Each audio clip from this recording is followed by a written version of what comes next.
Thanks so much for tuning in to another edition of the Bloody Legends with Jai That Aussie Metal Guy and Jim Taylor. Make sure you're a bloody legend and hit that like and subscribe so you can keep up to date with all the great content from these bloody legends. G'day, how are you all going? It is time for another edition of the Bloody Legends with myself, Jai That Aussie Metal Guy, and always my ever-reliable co-host, Jim Taylor, all the way over there in the US. Tonight, we have the legend, Travis Miguel of Atreyu, who are about to hit Australian shores and drop that ripper album towards the end of last year, The Beautiful Dark of Life. Travis, thank you so much for joining us, mate. Yeah, thanks for having me. No, it must be an exciting time dropping that album back in December and then the Australian tour and playing all over the bloody place over Europe and UK last year. So you guys must be really excited this time of year, yeah? Yeah, it's been awesome. Like you said, we've been really busy. We spent, I think, most of 2022 into 2023 touring the States, and then we hit Europe a couple of times. So yeah, Australia is up next, and we're kind of making up for lost time for obvious reasons. You know, there was 2 years of nobody doing anything. So yeah, it'll be really, really cool to get back down there. Let me just quickly share the dates and artwork there. You do have special guests, Bad Love as well, supporting you for it all. Must be great to get back down here and kind of playing some new tracks off of this album because it was an absolute ripper of an album. It's kind of brought it out in 3 EPs and then kind of rounded it out with the album as well. Tell us a little bit about that process and then making this album. Well, we started writing for this whole, I guess, collection of music. But my timeline is so askew now, I kind of forget the time. But I know we started writing pre-pandemic, and we were just plugging away, and then we had those Australian dates in early 2020. So we did those shows, but I think it was like maybe a week later after we got home from those Australian shows, the whole world just shut down. Yeah, we kind of put the writing and recording on the back burner for a few weeks just to kind of see what was going to happen with the whole world. So once we all felt kind of, you know, comfortable enough to be in close proximity of each other, we just got back to work, and we were just writing and writing and writing. Like almost, I think we came up with, I think it was 20 plus ideas or something like that. And it got to the point where our producer, John Feldman, had to tell us to just stop. You guys have more than enough. Which is kind of weird because we've never really been that productive before. So yeah, we just kept writing, got everything mixed, mastered, got all the artwork done, and then decided to kind of break up the whole thing by releasing them in chunks, like EPs. We just wanted to try something different as far as an album rollout or whatever you want to call it. People consume music differently nowadays. You know, the whole process, you know, back in my day, when an album came out, you had to actually go to a store and get the physical copy of it. You didn't know if it was going to suck or if it was going to be awesome. So, I mean, and those days are gone. Like that ship sailed a long time ago. So we figured let's just try and, you know, kind of release it in little bite-sized chunks, if you will. You know, like I said, people consume music differently now. It's more,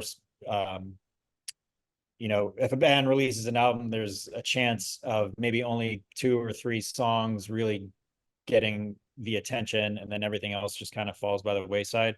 So we figured, well, let's release it in small amounts. Each song will get its time in the sun.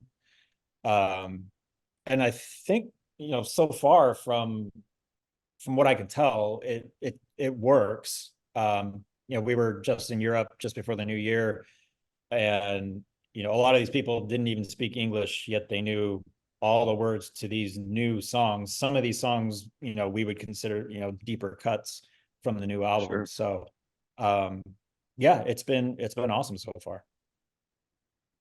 Do you think that That's helped? really There's cool. Sorry, Jim, I just got to jump in quickly. No, no, no, I gotta no. ask. Do you think that helped? Because I'm really curious with I love listening to whole albums, and that again comes back to our generation.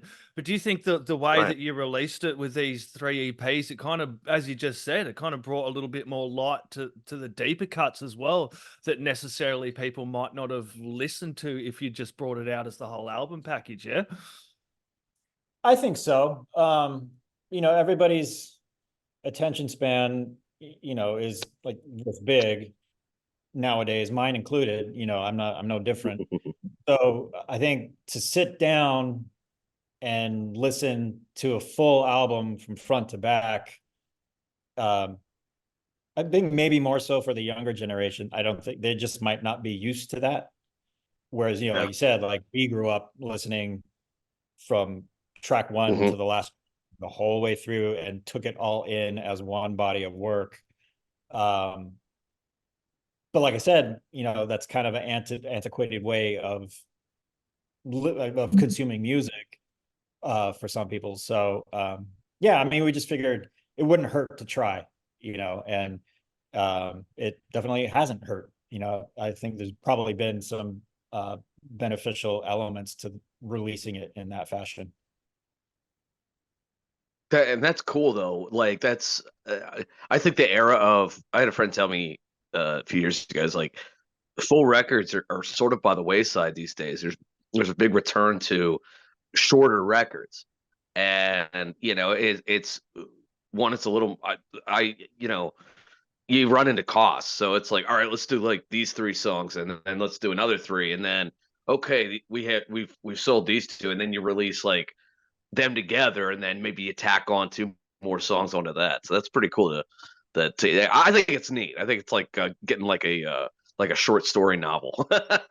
So that's really cool Right. that Yeah. you done it that way. That's really Yeah. cool. And I think it's, like I said, I think it's just less taxing for the listener to um to consume the music in shorter chunks. It's kind of like, Sure. it's a marathon. It's a marathon. It's not a race. You got to pace yourself when Right. listening to full album. So I think this just makes it easier for the listener to kind of listen to it and internalize it, and then whether they like it or not, out of my hands. But at least they gave each track a full listen. Yeah, and the It's its album. own chapter. Exactly, and Right. you kind of feel that too as you're listening to it. Yeah, the different chapters in the album, but then when you listen to the whole album together, it kind of has this moment where you're like, it kind of really all fits. Yes, you can listen to it individually or in parts on its own, but when you do kind of come back into it after listening to these EPs and that whole album, starting out with Drowning and then right through, and some of these deep cuts are just fucking unreal. And I do want to mention, like, I Don't Want to Die, that track, when that one dropped, dude, I actually was sitting there listening to that, crying my ass off, dude, because tracks like Yeah. this, it kind of, for me at that time, I was going through chemo treatment and radiotherapy and kind of juggling everything as well. So I was listening to that track, and then In Flames, and then stuff from Lucifer, and it kind of had this Mhm. hope to it as well, you know? Yeah, I mean, that's always a great thing to hear from people. Um, whatever song it is that they heard, like, oh, that song meant so much to me. It helped me get through this, or I was having a hard time in life, and that, put me up and, gave me the strength to move on, and whatever. And for me, like I said, it's always awesome to hear stuff like that. But there's kind of this weird thing in the back of my head where I'm like, that's awesome that this person got something out of it, but like I was literally just sitting in my bedroom with a guitar, just noodling away, annoying my wife. That's what came out of that. So I guess it's wins all the way around. It's how you perceive it, you know. Right. Yeah. That's That's it. That awesome. must be good to be able to create Yeah, in this music. particular, You go, Jim. playing.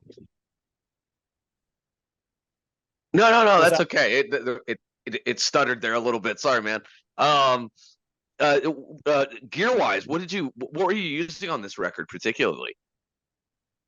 As your Well, man, that's a tough question because yeah, like I don't even remember what I had for dinner last night, let alone right you know on. what I mean. But I mean, we work with John Feldman, and we worked with him back in 2008, and he had like the traditional, like he had like Bogner amps, Marshall amps, Bad Cat Oh yeah, amps, Masons, stuff like that. He had like a full on guitar setup ready for recording. That yeah, was 2008, and then fast forward to, what was it, 2015, 2016, yeah. decided to work with him again. There wasn't a single amp in sight. It was all done Oh through the Kemp. wow. Um, Oh neat. Okay, yeah, very so cool. that actually made things a lot more streamlined and a lot quicker because, back in, the early days, Yeah, you could spend like 3, 4, 5 days just trying to get sounds through an just actual, chasing the tone. Yeah. yeah, trying to get a tone from an actual tube amp, which is fun. It's really cool to do that, but after a Oh while, yeah. it's like it can get exhausting, and your ears just don't, to have the stamina to help you decide what tone you like or what tone you don't like. So with the Kemper, Yeah. it was, we didn't put a ton of stock of like, oh, I think this part needs more high end, or this part Right. we could probably put more compression. It was just, dude, let's just have, basically we had three tones. One was like kind of like a low level crunch. One was, a little bit more of like a rhythm distortion, and then one that was just a full on, almost like a old school, like Swedish death metal entombed style Yes. A distortion. buzz And then saw. right, yeah. When you Yeah. layer when you layer the three of those, it has just this massive guitar sound. So that's basically what we That's did. killer. And guitars, I mean, I used a few of my custom Balaguer guitars. John Feldman Oh yeah. has a few Les Pauls, Music Man. It was, Mm. a lot of it was just kind of like, you know, well, which guitar should we use for this? And I literally Nice. just grabbed what guitar was sitting right next to me. I don't know, let's try this one. And then, Cool. sometimes it works, it doesn't. So, Yeah. Right. Yeah. but yeah, I mean, but as far as like getting down into the nitty gritty of the gear itself, like, I mean, I'm a gearhead to an extent, but my bandwidth for it is probably shorter than most, No. I, No. You um, could play with a stick, dude. Your style is amazing. thank you. Yeah. Um, but, but yeah, I mean, it was, tracking guitars digitally now, it's just made things way more easy, I guess. You don't Yeah. obviously you Yeah. don't have to worry about tubes blowing or all the actual physical moving parts of an actual amplifier. You don't have to get it serviced and all this stuff. So Right. yeah, It's it just just made the there. whole process easier. Yeah, exactly. Very cool. So the tour here in Australia kicks off very shortly next month, February. And you Wow. had the Baptise album, which was an absolute ripper back in 2021, and then dropped this album. And then you've got a 20+ year career spanning, of Yeah. Atreyu. How do you pick out the tracks? Obviously, you got to have some tracks off of the latest album, The Beautiful Dark of Light, the Baptise. How do you guys work out which ones you're going to play off of your career and off the last two albums, especially here for the Mm. Australian tour? Yeah, the further you get into your career, the tougher it is Yes. to come up with a set list, because you've got this whole, literally your whole catalog of songs to choose Oh from. yeah. And depending on how long you've been around, I mean, that could be, 50, 75, 100 songs, however many. Right. So, you kind of have to pick songs that the crowd are going to go off to, or the songs that the crowd wants to hear. You also want to play songs that you yourself actually want to play. Yeah. and yeah, it can be pretty exhausting trying to come up with a set list because this person Wow. wants to play this song, but this person doesn't, or a lot of the time, it's there's been the situation where like we don't remember how to play it Oh because yeah. sometimes the last time we played that song, whatever it may be, was like literally while recording it in the studio. I think we So actually had Oh a chat with wow. Tim King of Soil the other week, who actually mentioned that he had to look back at one of the older tracks to work out Yeah. how to play it as it's well. it's a real thing. And then going even further than that, like between myself and Dan, our other guitar player, he and I have Yeah. to figure out who played what, Oh, and for sure. Right. there's been plenty of times where like, we're trying to figure out the song and he'd be like, well, did you play that? I'm like, I don't think so. I thought you played that. Like, I don't know. And then one of us has to go figure it out. Yeah, it's its own thing. So yeah, uh coming up with a set list these days is not as easy as it used to be. And then it's different too, because coming up with a set list for like a stadium shows where you're coming over here to Australia, and then for the recently announced Rockfest, you've got to kind of compose a different kind of list for a festival as to the stadiums, yeah? Yeah, like our own headlining set in the clubs or theaters or whatever, we usually play hour and 15. Yeah. Festival set are usually a bit shorter than that, so you have to end up cutting a few songs. But yeah, like I said, like my bandwidth for it is not as wide as I'd like it to be. So it gets to a point where I'm just like, fuck it, whatever you guys want to play, I don't care. 'Cause, luckily, I've got 4 other people that will pick up my slack. That's No, absolutely, that's cool. yes, that is cool. You jump in, Jim. No, you're good, man. So is there a track you've loving off the latest album that you're really enjoying playing live? Are you really keen to get, get on and play live if you haven't played it yet, and why? I've been quite fond of a song called Capital F. It's Hmm. one of the more aggressive songs on the record. Um, as far as like the members of Atreyu, I'm always the one that's kind of trying to wave the flag for like the more aggressive stuff. Hmm. Um, but then again, there's a song called Insomnia, which is very uh, listener friendly. Yeah. It's got Hmm. huge hook in it too that I love. There's a song called Come Down, which I remember when we first started writing it, I was kind of like, I don't know about this one. This is a little weird. And that coming to me is something because I love like weird shit. Like I love stuff that on paper shouldn't work, but when it comes into fruition, it does work. But Right. yeah, once all was said and done, we finished that song. I was like, okay, this song is actually pretty fucking rad.